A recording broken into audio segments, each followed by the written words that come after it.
చూడండి, love you all. ఈ అమ్మాయి గురించి కూడా చెప్పాలిగా, మళ్ళీ లాస్ట్లో లేనిపోయింది. డబ్బులు ఇచ్చినా చెప్పాలి, తప్పదు. మాకు చెప్పినట్టే. చాలా బాగుందమ్మా, చాలా బాగా చేస్తున్నావు. ముఖ్యంగా నీ డ్రెస్ సెన్స్ చాలా బాగుంది. దయచేసి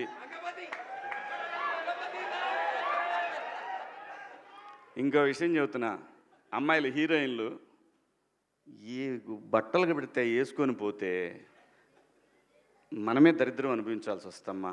ఏమనుకోవద్దు, హీరోయిన్లు అందరూ మీరు అనుకున్నా నాకు పోయేది లేదు, లాగి పీకుతాం మనం, అది వేరే విషయం. కానీ మీ అందం చీరలోనో, మీ అందం నిండుగా కప్పుకునే బట్టల్లోనే ఉంటుంది తప్పితే సామాను కనపడే దాంట్లో ఏముండదమ్మా.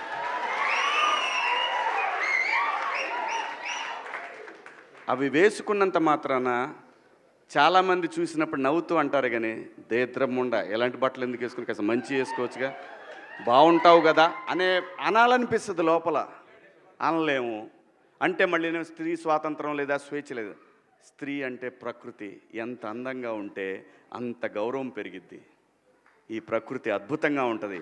అలాగే స్త్రీ మా అమ్మ చక్కగా ఎప్పటికీ గుండెల్లో కనపడతా ఉంటుంది, ఒక సావిత్రమ్మ కానీ ఒక సౌందర్య కానీ. అలాగే ఈ జనరేషన్లో ఇంకా చాలామంది, రష్మిక, చాలామంది అమ్మాయిలు ఉన్నారు. వీళ్ళందరూ ఇంపాక్ట్ క్రియేట్ చేశారు కాబట్టి అమ్మటే చెప్పగలుగుతున్నాం.